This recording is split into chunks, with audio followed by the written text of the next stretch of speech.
Jihad in Arabic means struggle, and the word has many connotations, but the primary meaning in Islamic teaching is warfare against unbelievers in order to subjugate them under the rule of Islamic law as a political system in which non-Muslims are denied basic rights.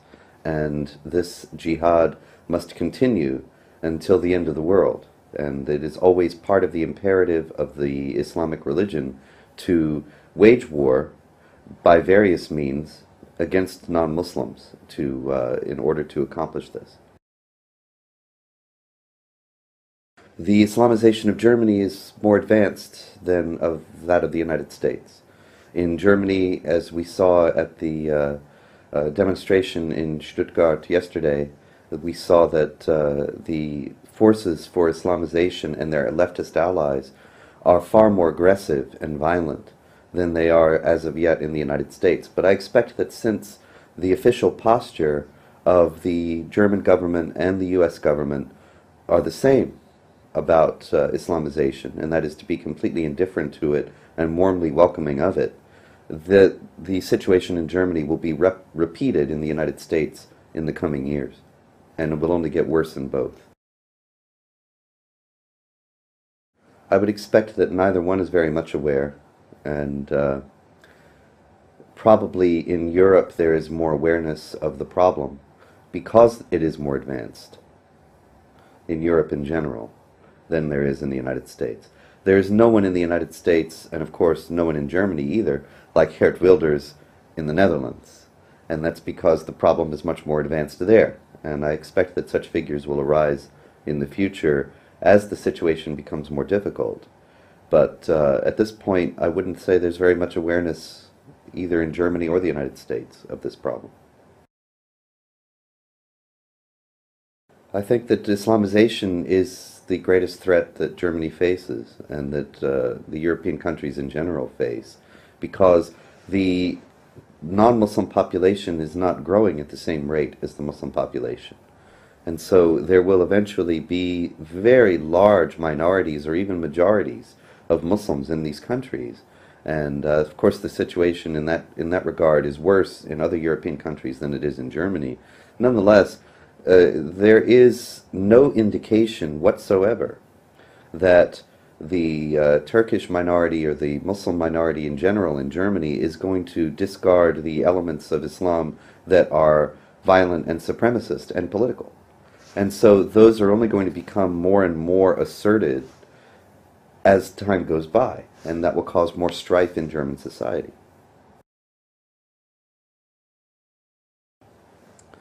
Germany's greatest chance would be to wake up to what we saw yesterday at the demonstration and to understand that these violent demonstrators are only going to grow more assertive when they see that there are no consequences to what they do, and that there will be increasing civil strife in Germany unless this is stopped. But that is also an opportunity to become aware of this now and stop it before it's too late. Yes, you saw it a little bit yesterday when you were interviewing some of the protesters, and they couldn't explain to you why they were there, and they understood that Islam was a religion of peace and just another religion, and so that any opposition to it would be bigotry or even racism. The Islamic faith is the only religion in the world that has a propaganda arm, that has a concerted and conscious effort to whitewash elements of it that are negative and to make unbelievers think that these elements of Islam do not exist or are just the province of a tiny minority of extremists who have twisted the teachings of the true religion. And this is a campaign designed to make non-Muslims keep their guard down and be complacent in the face of increased Islamic populations that are growing. The disinformation is put out on a very sophisticated level, and we are told all these plain falsehoods about Islam, such that it is peaceful and that it does not contain these violent and supremacist elements. The problem is that these things are abetted. This disinformation is eagerly taken up by the leftist media and political establishment, and is used to advance its own agenda. They work through a variety of means. They work through the media, they work through the government. There are Islamic officials who appeal to government agencies and authorities to establish some kind of official apparatus to deal with the Muslim populations, and then these are staffed by Muslims who perpetuate this kind of disinformation and deception. They work through the media in explaining to, every time there's a jihad terror attack or a plot in the United States, for example, the media then goes to various Islamic organizations whose spokesmen say that Islam has nothing to do with this, and these things were not done in the name of Islam, even though they manifestly and obviously were. And that even worse, that the main concern that people should have is a backlash against innocent Muslims, with non-Muslims attacking them in rage over these plots, which never actually happens. But it is always the preoccupation of the mainstream media every time there's a jihad plot. And so this is the kind of way in which this disinformation proceeds, to try to shift the focus from the violence and the hatred that Muslims are perpetrating to Muslims as victims. The only defense we have is the truth. We don't have the government, we don't have the media, we don't have popular opinion. They have infiltrated every aspect of society and in a very sophisticated way have succeeded in advancing their agenda.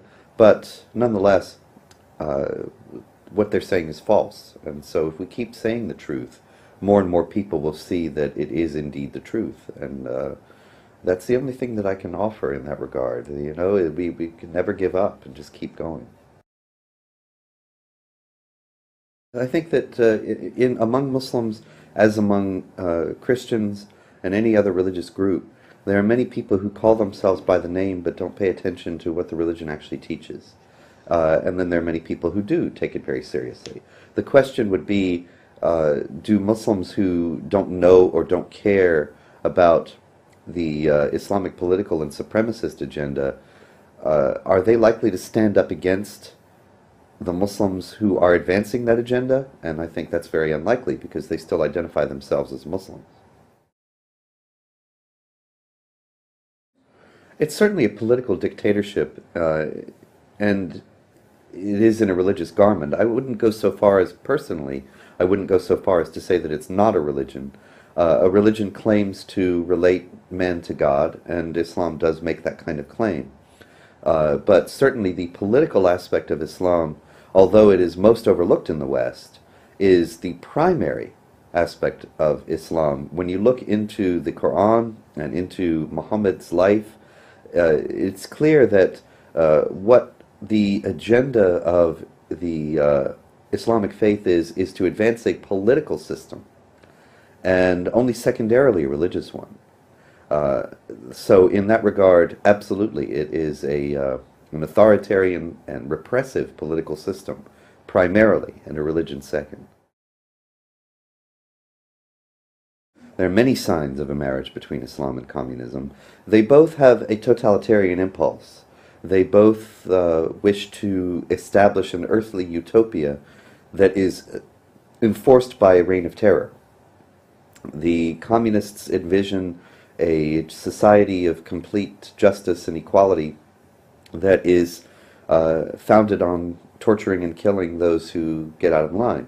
And that's essentially Islamic law also, that they will found the perfect Islamic society, and that would be one ruled by Islamic law, in which those who get out of line are stoned to death, or their limbs amputated, or they are killed in some other way. And so I think that they have a deep ideological affinity, and on a practical level, we see a very clear leftist Islamist alliance, such as with the Antifa group, the anti-fascists who came out in such a violent way at the Stuttgart demonstration yesterday in service of advancing essentially what the Sharia supremacists, the supremacists who are working toward establishing Islamic law here, working toward advancing their agenda, and so they work together. I think there's already a marriage between Islam and communism in Germany and in Europe in general, that the leftist Islamic supremacist alliance is already well advanced. Could there be a political system based on such a coalition? I think that's eminently possible as well. We saw it in Iran when the communists collaborated with the Islamic supremacists to overthrow the Shah, and then the coalition that resulted very quickly fell apart, and Khomeini and the mullahs forced out the communists. And I think that that's likely to be what would happen in this case as well, that the communists in Europe would ally, as they already have allied, with the Islamic supremacists. They come to power, and then the communists will discover that they could not ride this tiger, they could not control this beast, and they will be forced out and murdered as well, and Islamic states established. I think that this is because Islam has a greater hold on its people, and ultimately is even more brutal than communism, and that especially European communism after the fall of the Soviet Union is not such a force as to be able to withstand the terror that the Muslims would unleash. So it is likely that there would be, if they are not stopped, of course, which I still hope that they would be, that there would be coalitions of Muslims and communists taking power, but then turning upon each other, and I would expect that the communists would not prevail in that. Well, that's exactly the problem, that it is a poisonous ideology. And so we certainly could envision a scenario, which I expect is already happening, in mosques in Germany, where hatred against unbelievers and violence against them is being preached. And then Muslims will act upon that violence, like we saw in Frankfurt at the airport, with the massacre of a couple of American soldiers by a Muslim a few months ago. Probably he was exhorted in some way to carry out this jihad. Whether, however, he was told by an imam in a mosque to do this or not is something that we can't be sure of, and it wouldn't even be necessary, because all he has to do is read the Quran. And in America we have had several Muslims try to kill unbelievers when they had no connection to mosques or to any Islamic group, but they just read the Quran. Muhammad Reza Tahiri Azar was a Muslim in North Carolina who rented a truck and drove it onto a university campus, and he tried to run over students. And he ended up injuring 9 students before he was stopped. And he explained that he was not part of Al-Qaeda, he was not part of any other group, he was not even with the Muslim Students Association there. But he just read the Quran, and he saw that he had a responsibility before Allah to wage war against unbelievers. And so he did. So if the same thing would happen in Germany, and probably already has, that there wouldn't be any warning signs necessarily, or any warning signs that we would see, because what they preach in the mosques is not public anyway. And then you would see the plot or the attack occur.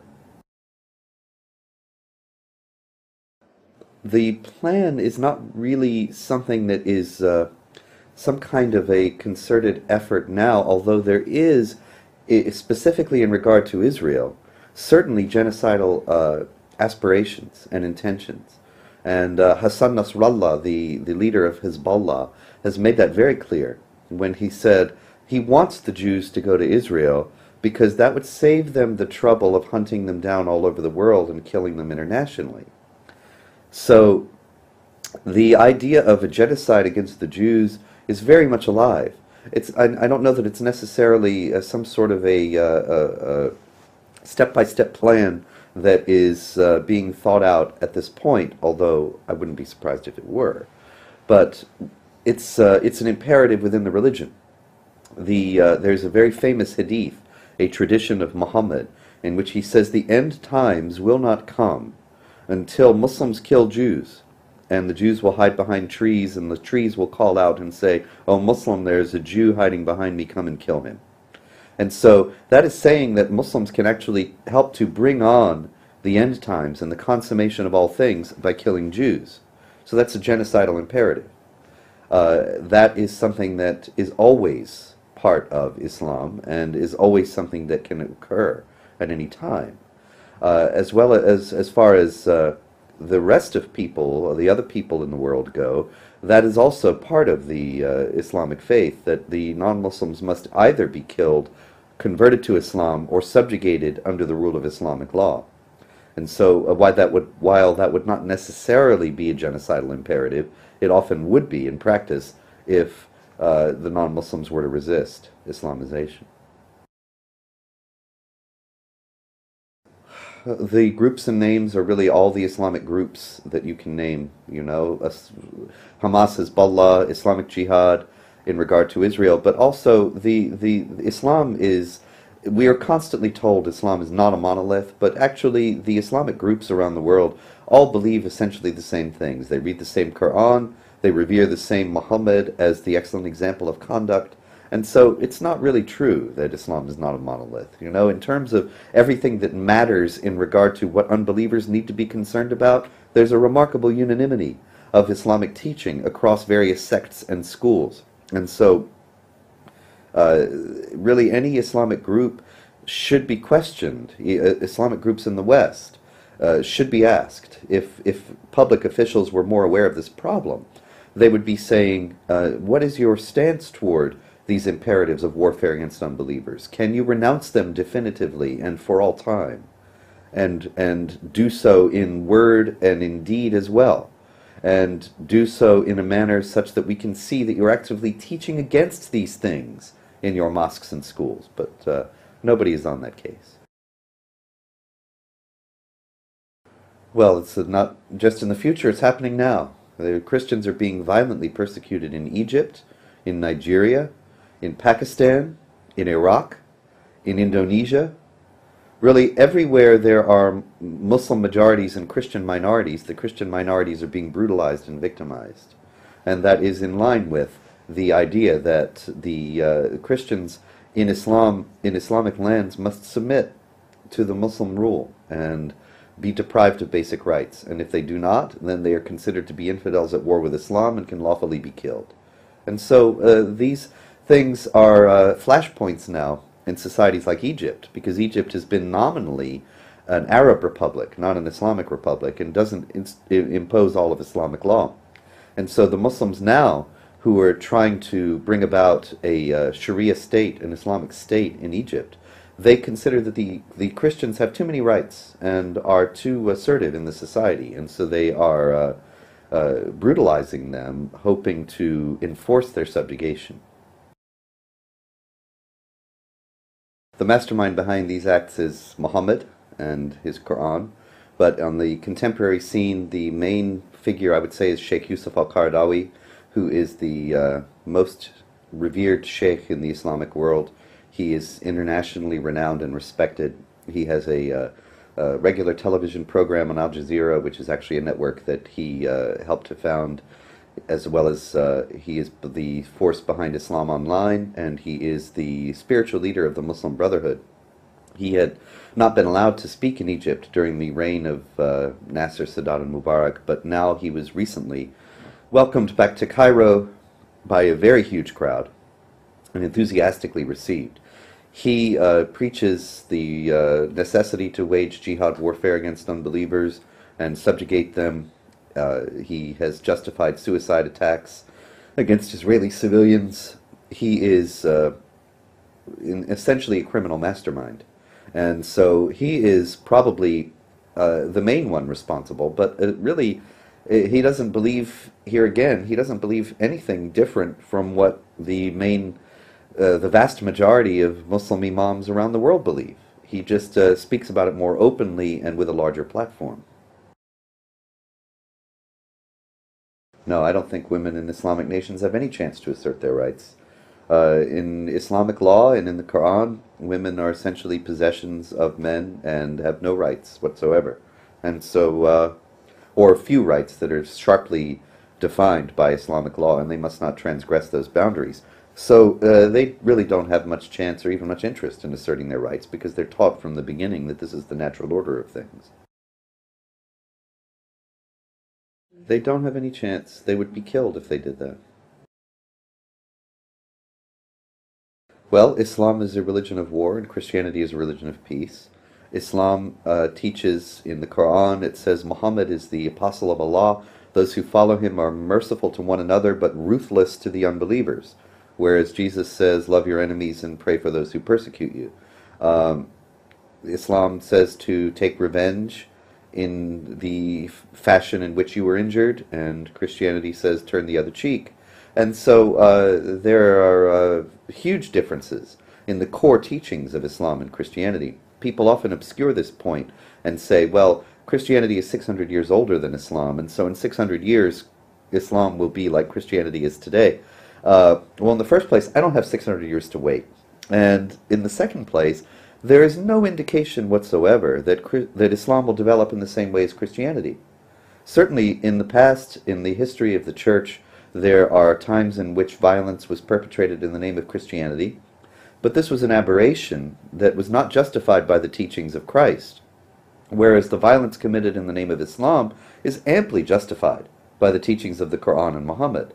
And so the religions are different at the base, at the foundation. They're not going to develop in the same way either.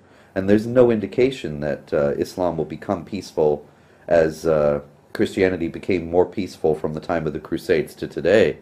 The Christianity developed in that way because people were recalling the teachings of Christ.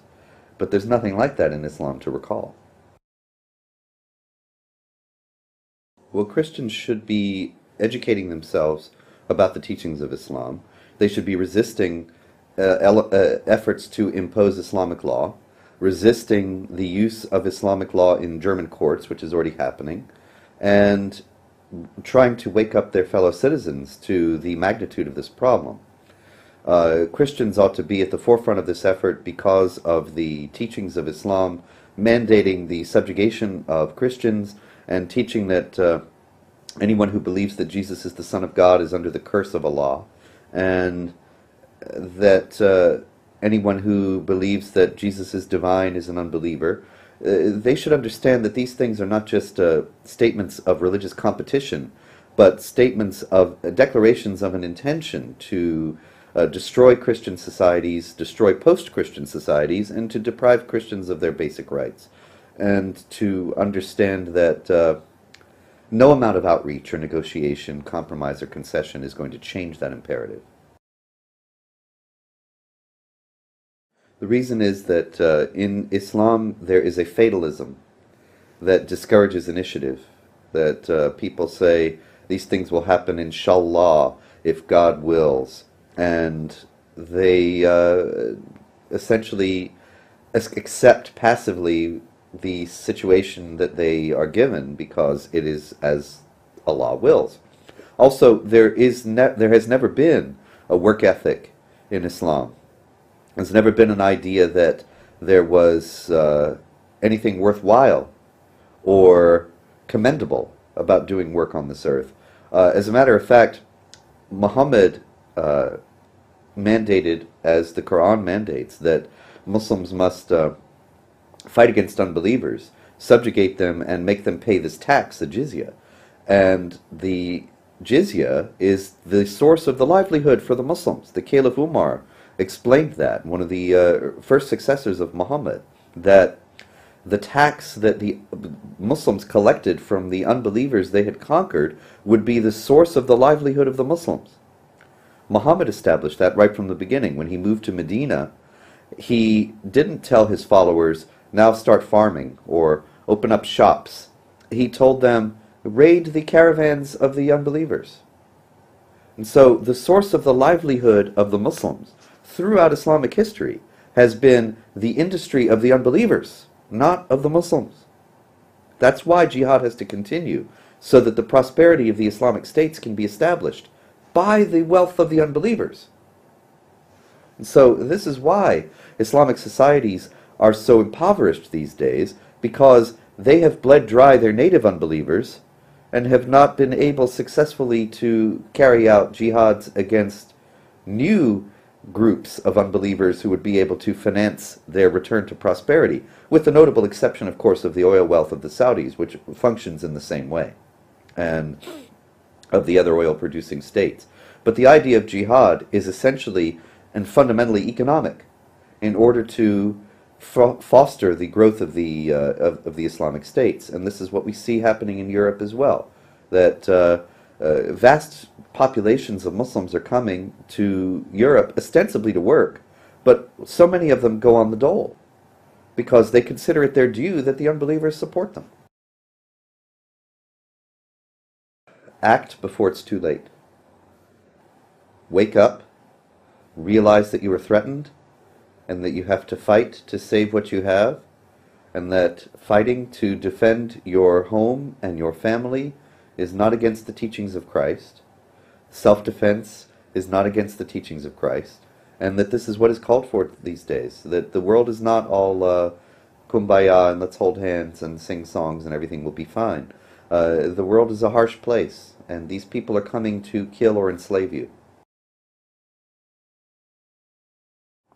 Well, they have to undertake a variety of initiatives, as I explained before, to resist Islamization, to resist the assertion of Islamic law in Germany, and to insist that everyone who is a citizen should have the same rights and the same laws, and that there should be no special rights for special classes, which is exactly what Islam mandates for Muslims, that Muslims have rights that the non-Muslims do not enjoy.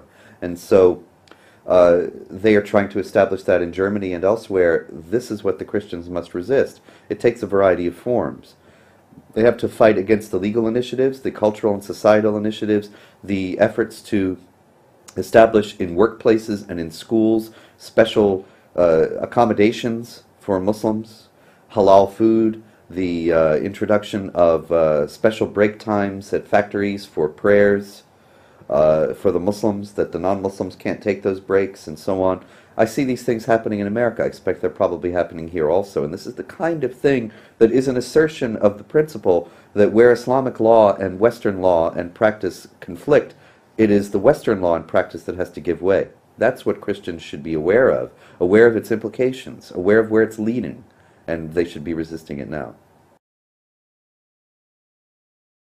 Well, the main thing is to raise public awareness right now. And so, yes, they need to write to the papers, try to alert, but not just write letters to the editor, but try to alert reporters to what's going on, to educate them about the implications of it, to hold public rallies, as we tried to yesterday, to raise awareness of this problem, to challenge their public officials and their elected representatives to be active about these issues, and to exhort the people in their churches not to vote for public officials who are compromised on these issues. Work hard, pray, hope, and don't worry. Thank you.